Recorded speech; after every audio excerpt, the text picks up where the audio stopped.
guys? Mike Gross, RockinGuitarLessons.com and YouTube.com/RockinGuitarLessons1. That's Warrant with Uncle Tom's Cabin, man. This really takes me down memory lane. I remember what band I was playing in at the time, the year where I was living. So, and I've always liked this song from Warrant. Just cool. I like how it has a little banjo thing blended with it. I think that's a Roland GR3 guitar synthesizer doing that banjo. I used to have one of those things, man. They're tight. Very, very cool. This is per request of Lisa, where is it? Lisa Brown, who I talked to on Facebook earlier on, and we both went down memory lane, man, with some of these 80s bands that, you know, it's cool when you click with someone in that musical sense, because there's some of these bands, you know, we talked about Schecter, and that unless you grew up in that time, you probably don't know who some of these bands are. You know, Warrant, a lot of people know them for Cherry Pie, because that was such a huge song, but anyways, yeah, we had a lot of music talk. It was cool. Like the same bands and everything. It's awesome. So let's jump into this Warrant tuned flat. So it's a half step down on this one. I think it sounds to me like when this part kicks in, because it starts with the banjo, or the acoustic guitar doing that really cool bluesy stuff. Then the banjo and the guitar kick in, and I think they have an octave pedal on this guitar part. I was going to use it on my effects unit, but then I would have to change it for the distortion, so I'm just keeping it with a little bit of delay on it. So here's what you want to do. I'm going to, I want you guys to be able to see these changes here. If you're, you know, and tune flat. If you want to play along with this, you got to tune flat. If you don't, you can tune standard. So here's what you do. First finger, 2nd fret D. And kind of the trick with this is it gets overlooked a lot of times by guitar teachers, but that needs to be talked about, and that's the angle of your finger with your chords. In this case, Warrant is hitting string 5, 4, and 3, but all we're pressing down is 2 on the D. If that's angled, it's going to be in the way of the open G. So, A, D, G. I would also pick that down, down, up. Not critical though. And then leave your first finger there, take your middle finger, go to 3A, and do the same thing. So, leave that shape basically. Actually, you can lift the index off if you want after. And what they're doing is sliding it a whole step sharp. Whole step means 2 frets. Slide it up to the 5th fret. So you pick, slide. After you slide to that 5th fret, leave that. And then put your first finger on 4D, which it's already close to that anyways. And then you're going to pick that and then the open G. So it's... So...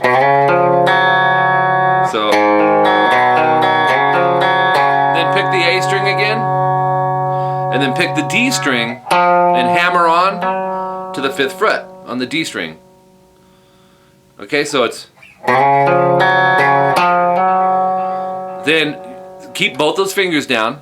Here's why. You're going to pick where your middle finger is, fret 5D, and pull off. The trick to a pull off isn't to just lift, it's to snap. This, in essence, becomes your pick. Then go 5A, middle finger, slide it a whole step flat to the 3rd fret. So the last part is, let's play it up to there. And here's the next one.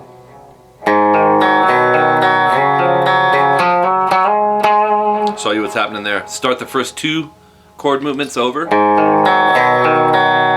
this one too, actually. Pick the 3rd fret A, slide it to 5. Okay.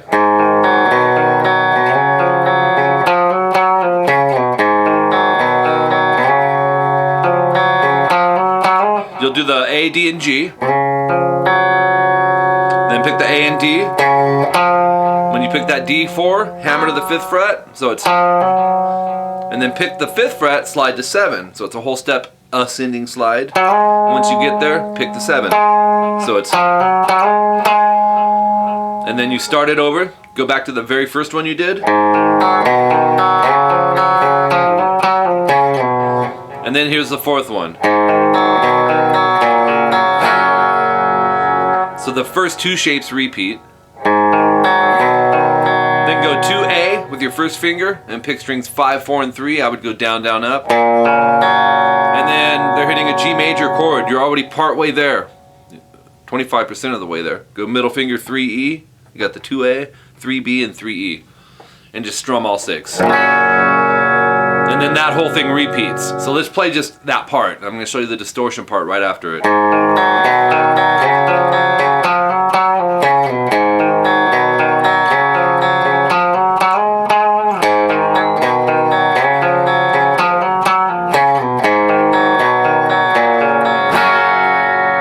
Okay, so that's the clean section of that. Then the guitar kicks in. I love this part, man. It's so heavy. It just like feels like metal. It goes. Oops. Yeah.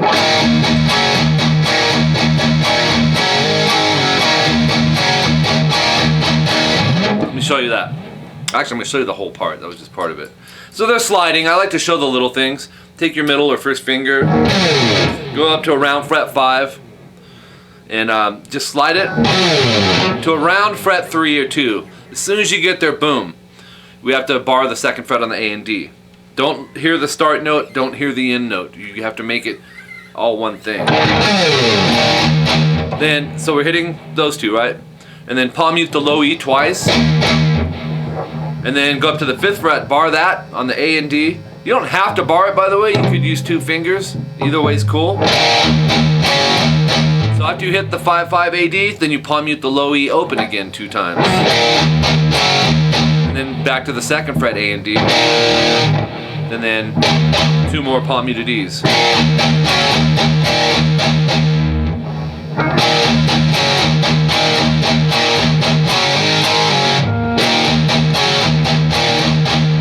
Okay, then you'll hit the 2nd fret A and D again. Palm mute the low E twice again.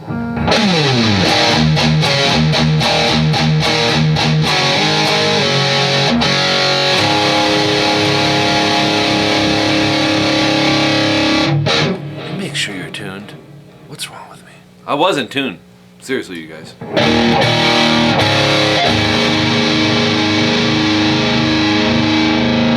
Now we're good to go.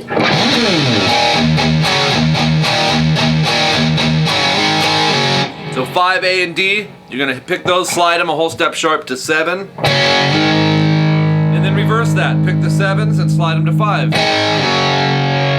That's the first quarter of this.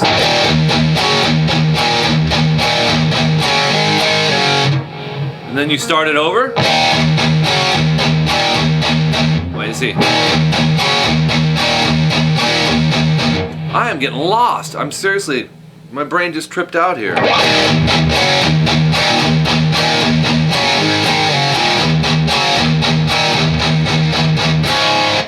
There it is. Okay, so this second one started over. And then we hit the 2nd fret on the way back. And then palm mute the low E 6 times and then go. And that's 2G, 3B. Take this 3rd finger, kind of angle it a little bit to mute the high E string there. Take your thumb and mute the low E. You don't have to do these things, but I like you guys to get into these habits. And then, plus you can hit all 6 now. And all you're going to hear is strings 5 through 2. Pretty fat sounding. Let's play it up to there.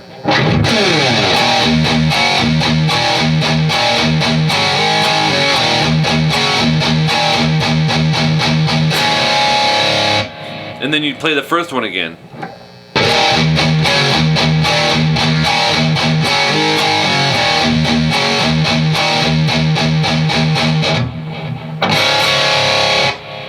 It's gonna go twice. So.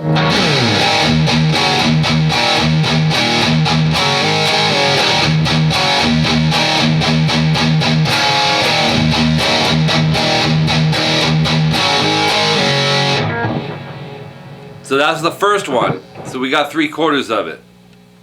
Okay? And then the 4th one is this. It's very similar to the 2nd one.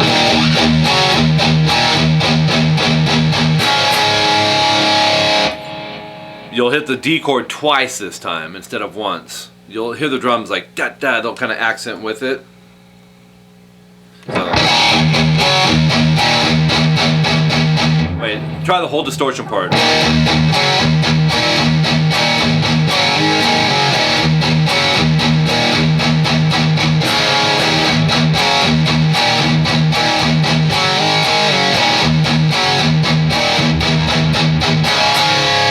But on that second one, I believe it's 5 palm mutes off that low E. 1, 2, 3, 4, 5. Where the first time through was 6. 1, 2, 3, 4, 5, 6. Okay, so if you're off by one little thing, one extra hit, it'll throw the rhythm off. So the first time you go into that D, you're palm muting 6 times on the open E. The second time, you're palm muting 5 times off the low E and hitting the D chord twice instead of once. Okay, so the next part.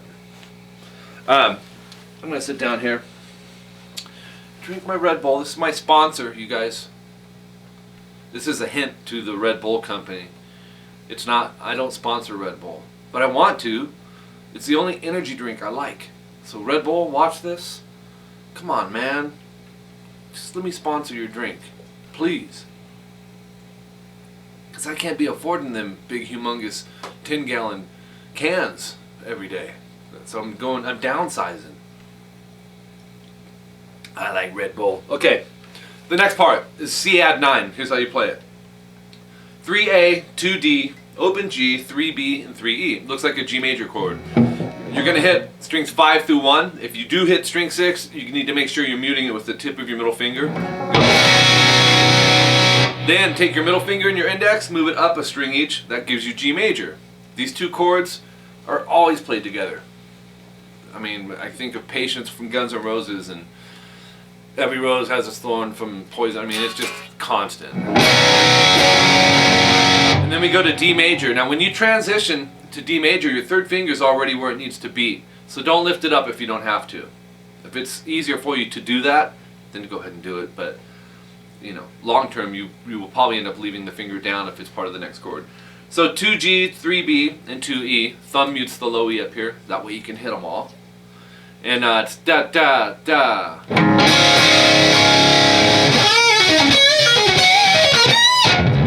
Try that again.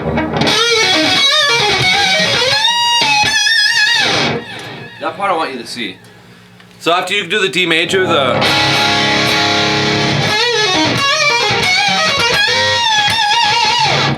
you'll go 14G. There's another guitar rhythm behind that, but I wanted to show you the lead part here.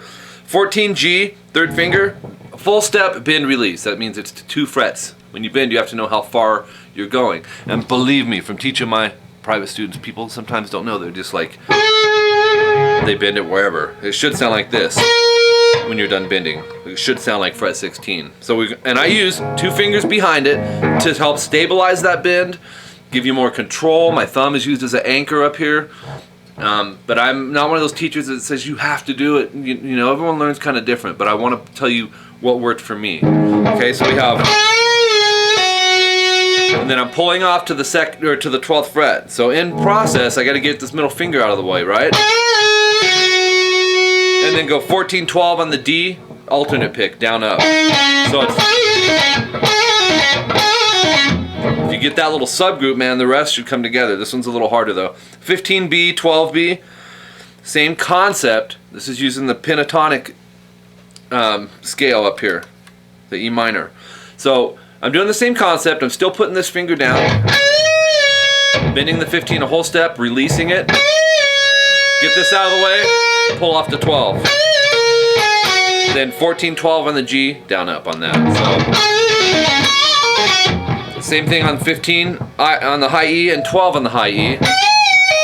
And then 15, 12 on the B, down up.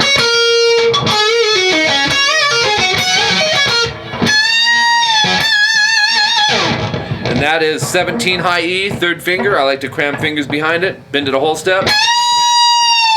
Release it slowly. And then pick it after you get there and vibrato it if you can.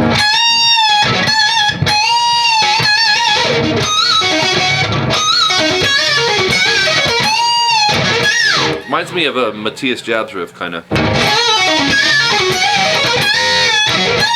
Then you're back to C add 9. Into the G. And then D major. And then into A. I like to do the A like this, so do a lot of rock metal players. Bar the 2nd fret, D, G, and B. Make sure that index is curled out a little to mute the high E. And my thumb is hitting the low E up there. So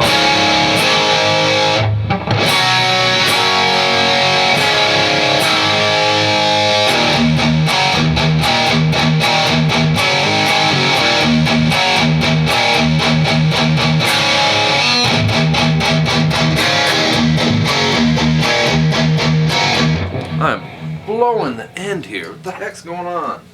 I didn't drink enough of my Red Bull. Anyways, there's a bunch of chunks there for you of Warrant's Uncle Tom's Cabin. Lisa, I hope this works for you.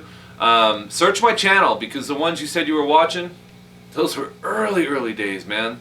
Before I had this HD camera, before I was using my Mesa Boogie. But I know you like Randy Rhoads and people like that, George Lynch. I have the Diary of a Madman, a really cool section in there. So you guys all check out, surf through the channel. I appreciate each and every one of you. Thanks for tuning in. Be sure you subscribe to this channel, you guys. Once you've done that, send me your favorite songs. I'll get them for you the way these bands are playing them. Not just to throw together, but, I do the research if I need to and try to look for hand placement and all that. Even if I wasn't doing this for you guys, my subscribers, and it was a video library of Mike Gross's stuff, it's how I would want it anyways. And there's nothing against simplified, easy versions. It's all cool. It's just not how I'm doing it here. And you guys are digging it that way, so we cool. So do subscribe to the channel. And, comments are always appreciated. Spread the word about me. It's probably one of the most important things, if you guys don't mind. Tell people who Mike Gross is, about this channel. My website, which is rockinguitarlessons.com. It's $25 a month to join and become a premium member. It'll have jam tracks, all the different tunings you can think of. It moves slow, close-ups. That's coming this month, man. December of 2012. It's like right around the corner. I mean, we're already in December. So it's coming this month. Ultimate Beginner's Guide DVD. I have a tutorial for that. I'm doing guitar and bass lessons on Skype. And my wife Jolene is doing vocal lessons. That's a great way, because nothing really replaces the one-on-one personal approach to teaching. And I still teach in 2 different music stores. I'm trying to get out of one of them to dedicate more time to be here. But the Skype lessons, like I said, it's a great way to work on the things that you want to work on. If you're not sure what you want to work on, I will know. Just play for 10 or 15 seconds. I'll be like, okay, here's what I think we should work on. But don't just take my word for it. Talk to my subscribers. Find the ones that are taking Skype lessons. Not only making some great friends, but more importantly, we're getting results out of your playing, and that's what it's about. You get what you put into it, and nothing is going to replace the Skype lessons. And I would like to just be doing all of this at the Rockin' Guitar Lesson Studio and be exclusive. So if I can get out of one store and make it financially that way, I'm going to be stoked, because I love doing this. It seems like I left something out. I do have another channel, youtube.com/themicison, the number 4, the letter U, basically for unsigned bands. If you want to give me your tour dates, I'll post them. Talk about things in the music industry, how things were in the 80s, like me and Lisa were talking about earlier. Because I'll tell you, I miss those days, man. I really do. I mean, I love all styles of music. Funk, classical, blues, reggae. I love it all. But I grew up, man, an 80s kid. And listened to those bands, Rat and Dokken and Lynch Mob and Malmsteen, and although Lynch Mob I think was 90, right around there. I don't remember. But there were some amazing players. Vito Bratta from White Lion, and Paul Gilbert, Randy Rhoads, Jakey Lee, Warren DeMartini, Carlos Cavazo, Oz Fox. The list goes on. And in the 90s, sadly, and Dimebag Darrell, who's another one of my favorites, a lot of these bands and their amazing guitar players got kind of buried in the 90s. And I remember rebelling against this 90s stuff, man. I started teaching in 92, and everyone was bringing in the grunge bands. I was like, man, I missed the mark by like 5 years, but I was too young, to be teaching in a store. But anyways, I'm going to quit rambling, guys. But go subscribe to that channel too. Spread the word. Thank you. And I appreciate each and every one of you. We'll talk to you later. I'm going to play this on the outro for you and see if I can get it right. I think I got it right on the intro, but here we go. Already screwed up. But I don't cut and re-edit. I just do it again. And if I keep screwing up, then I'll just be like, See you at the next lesson.